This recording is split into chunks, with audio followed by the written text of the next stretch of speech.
Hey guys, Redneck Mini 14 here, and today I want to talk about something that I don't think I've ever talked about on my channel, and that is conspiracy theories. I want to talk about all of these conspiracy theories surrounding the Charlie Kirk assassination.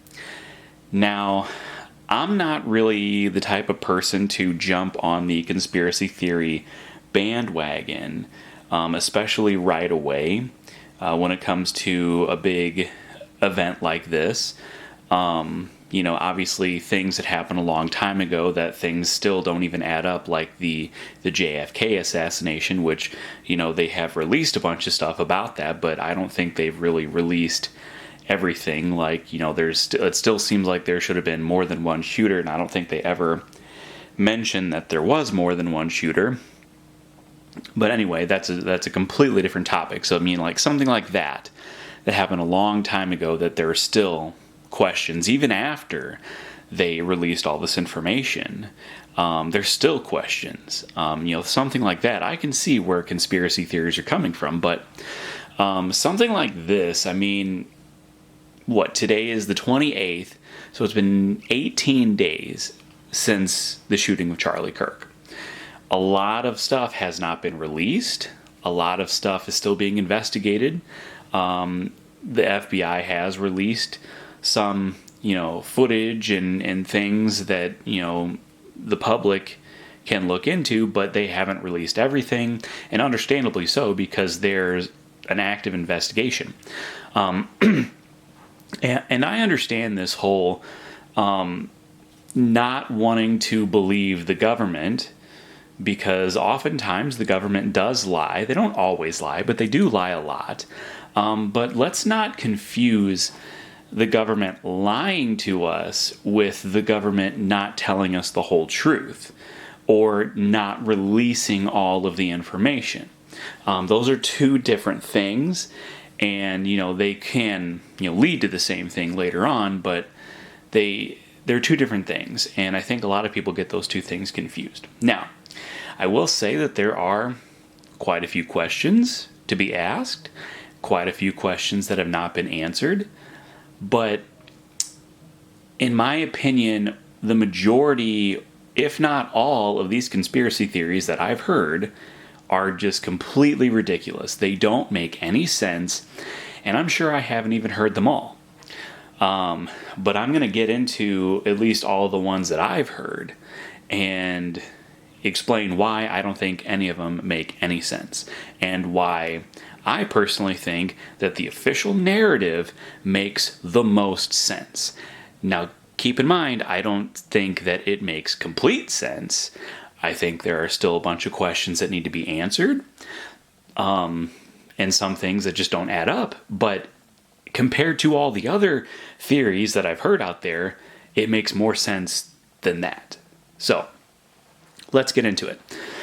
So the first conspiracy theory that I've heard, and by the way, these are in no particular order, I just kind of wrote them down as I thought about them. But the first conspiracy theory we're going to talk about is that Charlie was shot from behind.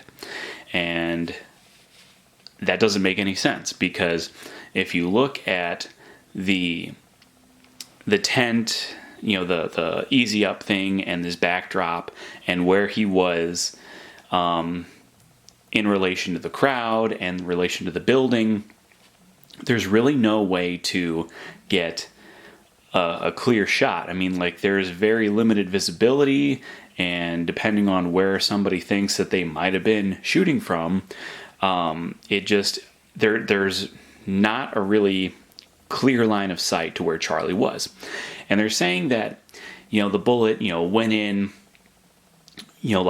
by his ear, and it came out the neck, but I've also heard that there is no exit wound, and if he was shot in the front, which is where the shooter was, and shot in the front, and the hole in the left side of his neck is the entry wound, there was no exit wound. So if they're saying that he was shot from behind and being shot in the ear area, and the hole in his neck is the exit wound, then where is the entry wound, because it's been reported that there is no wound in the back of his neck or the back of his head, anywhere over there.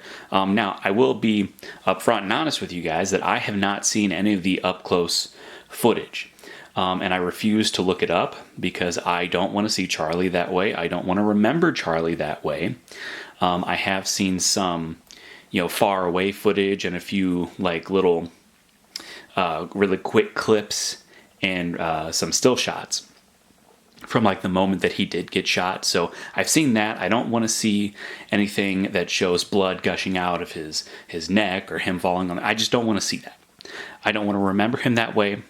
So I'm not going to look it up. So forgive me for not looking that up. But I can base my opinion off of the footage and the still shots that I have seen. And from all of that, it just does not seem like he could have possibly been shot from the back or from the side, like they're trying to say. Some people are saying like, he was shot from like one of the upper windows of the building that was behind him, which I don't know if that was like a library or classrooms or whatever kind of building that was. And I've also heard people say that those windows are not able to be opened. And I don't know. I've never been on this campus. I haven't seen anything close up. So if those windows aren't able to be opened, if that's true, how did somebody shoot through those windows without breaking it? And also, how did somebody make a shot from that direction without people noticing? A lot of people, when the shot was fired, they turned in the direction that they thought the shot was fired, and that was back towards where the shooter on the roof was. So I'm going to say that he definitely was not shot from behind. I've also heard that he was shot from the top, like, through the top of the head. That makes even less sense, because if you're shooting down, you'd have to shoot through the tent. And again, there's no visible line of sight, and it doesn't add up. And same thing, where are the eyewitnesses? Where's the cell phone footage? All these things, they just, like, I think people say these things without any real proof of anything. They see, like, a couple still shots or even the whole video, and they, like, make these baseless accusations and try to come up with a theory on them, and they can be debunked very quickly.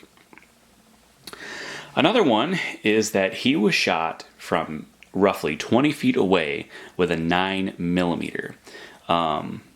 Okay, so first of all, if you've seen the video of right when he gets shot, you know that there's a pretty significant shock wave, and I've seen people go through the video like frame by frame, and you can just tell that there's a pretty significant shock wave. A 9mm is not a very powerful round. Yes, you can shoot somebody in the neck with this, and it do cause the carotid artery to lose a lot of blood. Yeah, you can absolutely do that with this. But you can just see in the video that there was this massive shock wave. So there's no way a 9mm is doing that kind of damage to his body. If you were going to use some kind of a handgun, you would have to use something more like this. This is a .41 Magnum. Now, this is obviously not very common caliber, but something more like a .44 Magnum, a .500 Magnum, a .454 Casull, one of these really big, powerful handgun rounds. If he was shot with that, and by the way, here's the comparison. This is a .41 Magnum versus a 9mm. If he was shot something of this caliber or bigger, yeah, sure, maybe that's enough power to do that kind of damage to his body, put that kind of shockwave through his body. But even then, I mean, that's not a lot. It's still a handgun round versus a rifle round. And also, if somebody took a 9mm, for instance, and was in the crowd, 20 feet away from Charlie Kirk, and they pulled a pistol out and they shot him in the neck, don't you think that all the people in the audience right around this person, and even the security detail would have noticed it. And with all the cell phones that were out recording, don't you think somebody might have, if not actually caught the shooter, that they would have been close enough to notice, and that would have been on camera, the reaction of the shot, not necessarily the shot itself. And by the way, if anybody took a shot with something like this, a revolver, the people around would definitely know, because of it's a lot more powerful, it's got a lot more blast, but it also has a lot of blast out the side. And if somebody pulled one of these out in a crowd of people, a lot of people are getting hit with what's coming out of the side of this revolver. People are going to know. And all those eyewitnesses are going to know that somebody right in their vicinity shot Charlie Kirk. And I have not seen anything to support this theory. So in other words, it's not what happened. All right, let's go further down the list. Okay, another theory is that there was a trap door and somebody jumped up through a trap door and shot him. Now, I don't know if they said, shot him with a rifle or with a pistol, but again, people are going to notice something like that. Somebody doesn't just jump up in front of you coming out of a trap door with a gun and shoot somebody and then go back into the trapdoor without somebody noticing. So where are the witnesses that says that that's what happened? I have not seen anything to support this theory. So, in other words, that's another debunked theory, in my opinion. Okay, let's talk about the fact that they are claiming, and when I say they, I'm just people on the internet. A lot of people are claiming that either Trump hired an assassin, or TPUSA was in on it, or Israel. Okay, I don't even know where people even get their information from, where they're just throwing out these accusations. These are just theories. They don't have anything to back it up. So, I don't know why Trump or Vance or anybody else in the government would just want Charlie Kirk dead. He was just a speaker, basically. He went on college campuses and he debated people. He wasn't in politics. He had no real power. He had, he could debate people and try to get people on his side, but he had no lawmaking power or anything like that. So, I don't know why Trump would want him dead. I don't know why TPUSA would want him dead. I mean, people are claiming that, his wife must have had something to do with it because she's not grieving the way we think she should be grieving. And here's the thing, guys. People grieve differently.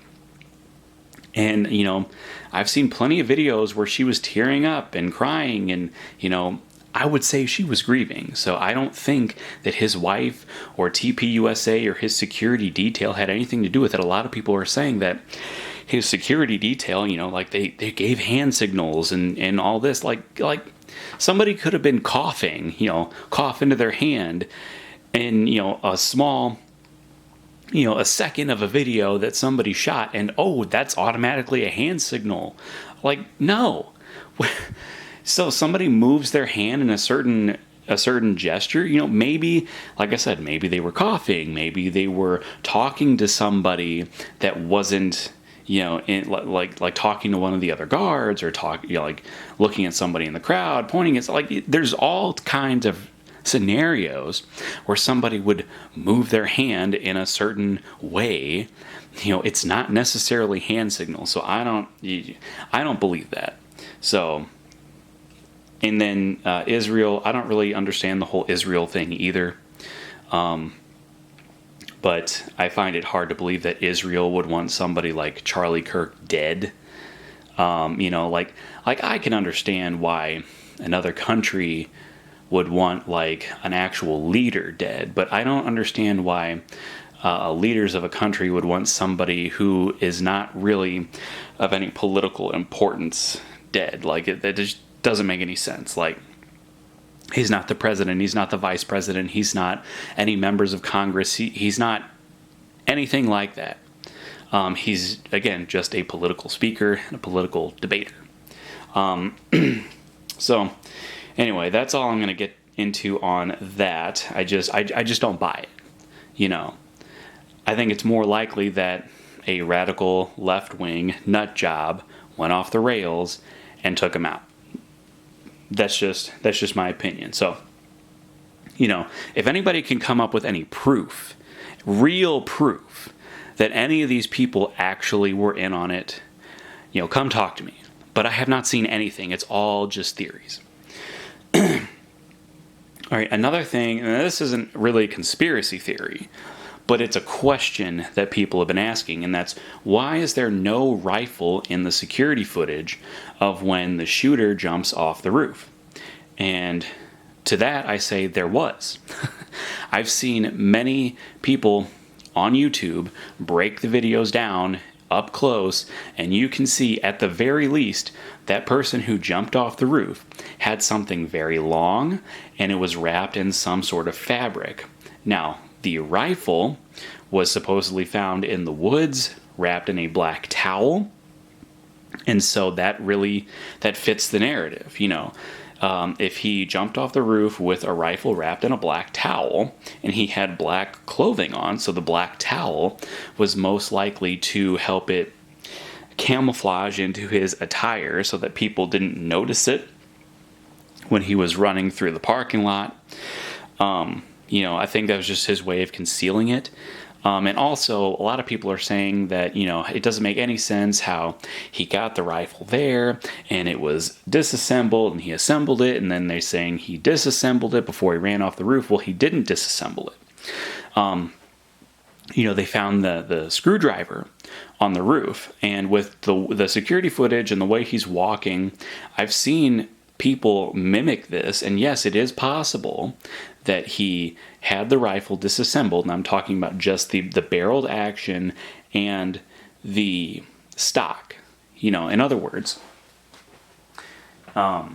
just the stock taken apart, taken off of the barreled action, and so you have, you know, the stock goes from here to here, the barreled action goes from here to there.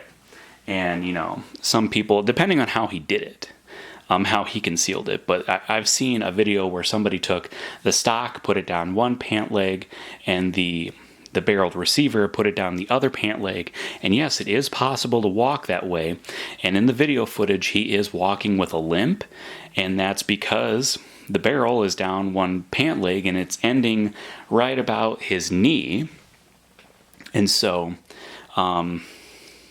it's harder for him to bend that leg. And so, yes, it is possible that that's how he got the rifle in. Again, there was the screwdriver. The screwdriver was probably in his backpack that he used to assemble the rifle, and, you know, clumsily left the screwdriver on the roof, and then, you know, after he took the shot, he had to get out of there as fast as possible.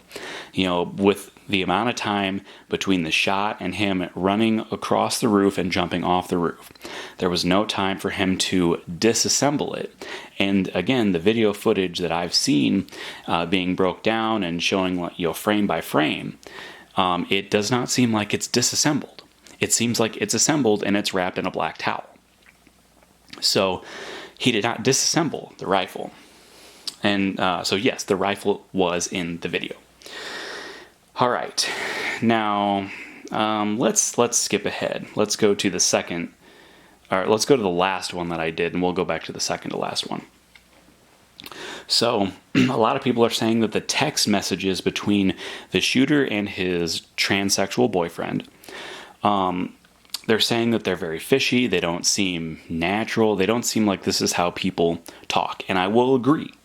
This does not seem like it's how people talk. It's very, very specific. It's very wordy. If I was to do something like this and try to hide the fact that I did it, I probably wouldn't be this wordy. I probably wouldn't spell everything out. And, you know, it just doesn't make any sense. And a lot of people are saying that the FBI fabricated these text messages to give out to the public, and that it doesn't even make sense that they gave it to the public. And, you know, I had questions on this myself, and I thought it was very fishy, but somebody did make a pretty good point. what if these are fabricated, but what if they were not fabricated by the FBI, but rather fabricated by the shooter and his boyfriend, because perhaps the boyfriend was in on it, in on the planning portion of it, but not the actual shooting portion of it. And so the two of them fabricated these text messages to make it look like one party was not guilty. In other words, if one got caught, the other one wouldn't be suspected of being guilty. And I can believe that. I think people have done this in the past with certain things to just make somebody else, to protect the person that they love, who was in on a crime, so that that person didn't get caught and go to jail. I can believe that. I really can. I don't know if that's really what happened. Maybe the FBI did fabricate these text messages. I don't know. I'm not going to say one way or the other, but I'm going to say that yes, it is possible that these text messages were fabricated by the shooter and his boyfriend to make the boyfriend not look guilty. I think that is a very good possibility. All right, the last thing, and probably the biggest thing, the thing that everybody seems to have a question of, well, actually, let me address one more thing. A lot of people are saying that Charlie Kirk did not have an autopsy because there's like dispatch audio saying that he did not get an autopsy. I actually read a report that he did get an autopsy, and that the audio is being misinterpreted in that he did not have an autopsy yet, not that he never had an autopsy. So I'm just throwing that part out there to anyway, to dispel that theory that, you know, somehow his wife must be in on it because she didn't get an autopsy. Well, there was an autopsy, and the results are not in yet because they take weeks. So, you know, there's that. If you want to look it up, look it up. All right. The last thing I want to talk about, and again, this is the thing that I have questions on, a lot of people have questions on, is the fact that there is no exit wound. How can this be? He was shot in the neck, and it was a 30-06, supposedly, and there was no exit wound. So how can this be? Well, there are a few different possibilities on why he does not have an exit wound. The first, let's talk about the angle of the shot. So the shot came from Charlie's left, and it came from a downward, it came from an upward angle. So the shot came down and across Charlie's body. Now, if he was shot straight on from, if the shooter was square to Charlie and shooting straight on, then yeah, he probably would have, the bullet probably would have went straight through his neck, and probably even with a handgun round, probably even with a 9mm round, it would go straight through his neck.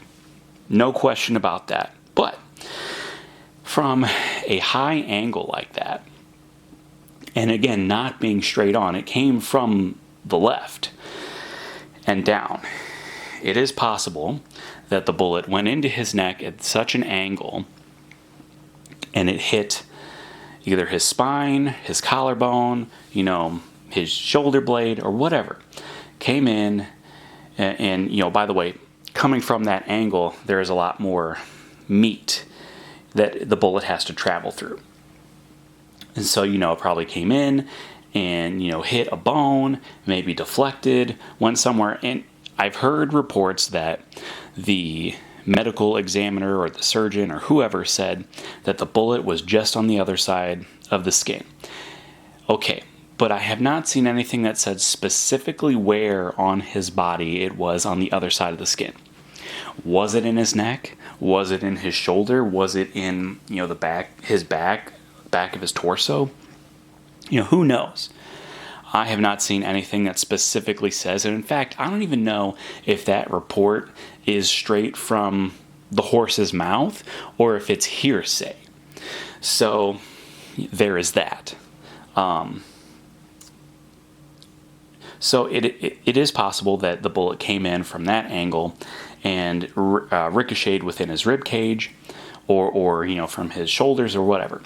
And I just want to point something out, and I did not know this until somebody actually pointed it out. But a similar assassination has happened with a 30-06 at a high angle where there was no exit wound. And that is Martin Luther King Jr. Somebody said in a comment that Martin Luther King Jr., when he was assassinated, was shot with a 30-06 from a high angle shot in the neck, and there was no exit wound. So I looked it up, and sure enough, Martin Luther King Jr. was shot with a Remington model, I think it was a model 760 30-06 from the second or third floor of an apartment building, and the bullet went into his jaw, so not his neck, but his jaw, probably clipping his jaw, maybe going, through his jaw, through his neck, and into his shoulder. So it is not an exact replica of the situation, but it is similar, and it does prove that yes, it is possible that a 30-06 can go into somebody's body at a similar angle and not have an exit wound. And so yes, I think it is possible that at the angle, the bullet could go through his neck and into his shoulder and stop there. And just looking at the anatomy of the body and how he was positioned, I do think that is a possibility. Okay, so we've talked about the possibilities of the fact that bullets do crazy things. If you're a hunter and you've hunted for years, a lot of people will tell you that this is a possibility. Let's look at the bullet itself. Now, we don't know exactly what type of bullet it was, but we do know that the rifle itself was most likely his grandpa's rifle. And with that being said, it was most likely grandpa's ammunition as well. Maybe he used this rifle, borrowed it to go hunting or whatever. So it's probably also grandpa's ammunition. Now, I have two 30-06 rounds here. And the one on the left is a factory 180 grain soft point. The one on the right is a hand-loaded 150 grain full metal jacket. So, there are a few different possibilities here. One, if Grandpa reloaded his own ammunition, it is a possibility that he accidentally reloaded it to a lower charge. This round here is a reloaded 30-06 round that I reloaded for my M1 Garand, and I accidentally loaded it a little too light to actually cycle the action. So it is possible that the 30-06 ammunition, if it was reloaded to a lower powder charge, and therefore it doesn't have as much velocity. And at 142 yards, you're already losing a little bit of velocity. Not a lot, but a little. And if you combine that with the fact that it was, or could have been, a lower powder charge, that it's already way lower velocity than a factory round.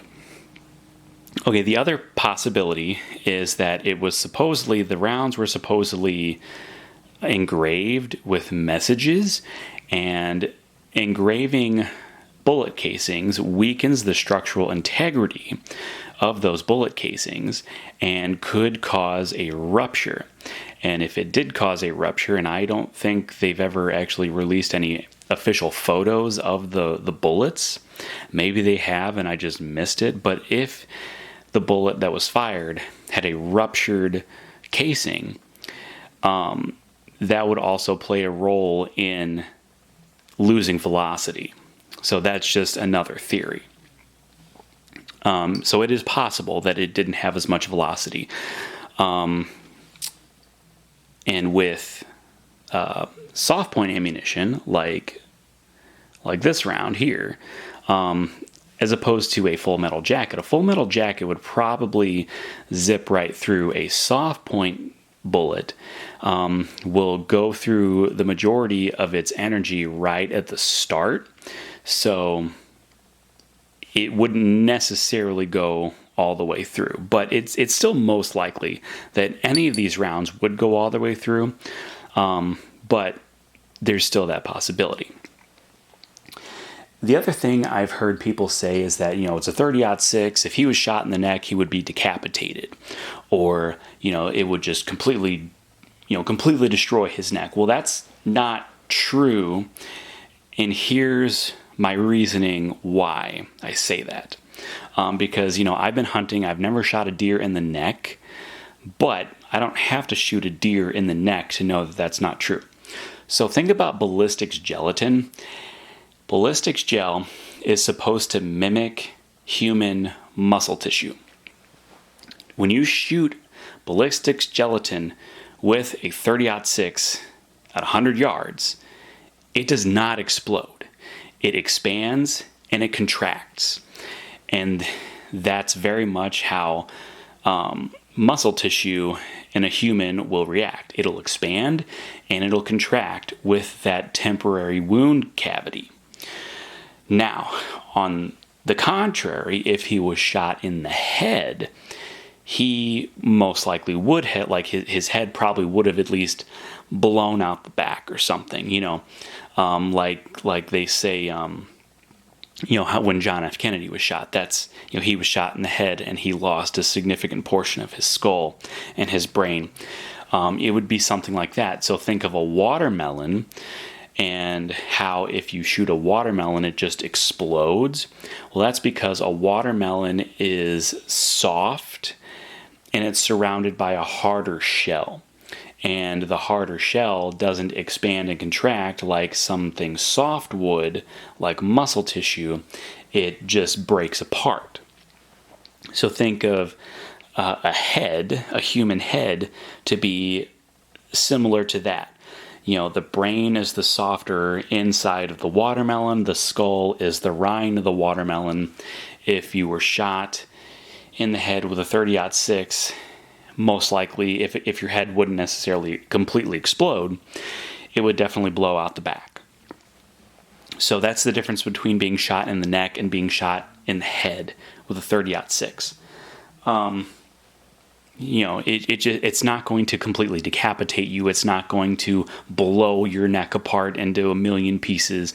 I think a lot of people think that a 30-06 is like a 338 Win Mag or something. And yes, that would be more powerful, but I still don't even know if a 338 Win Mag, if you were shot in the neck, if it would just completely blow your head off your shoulders.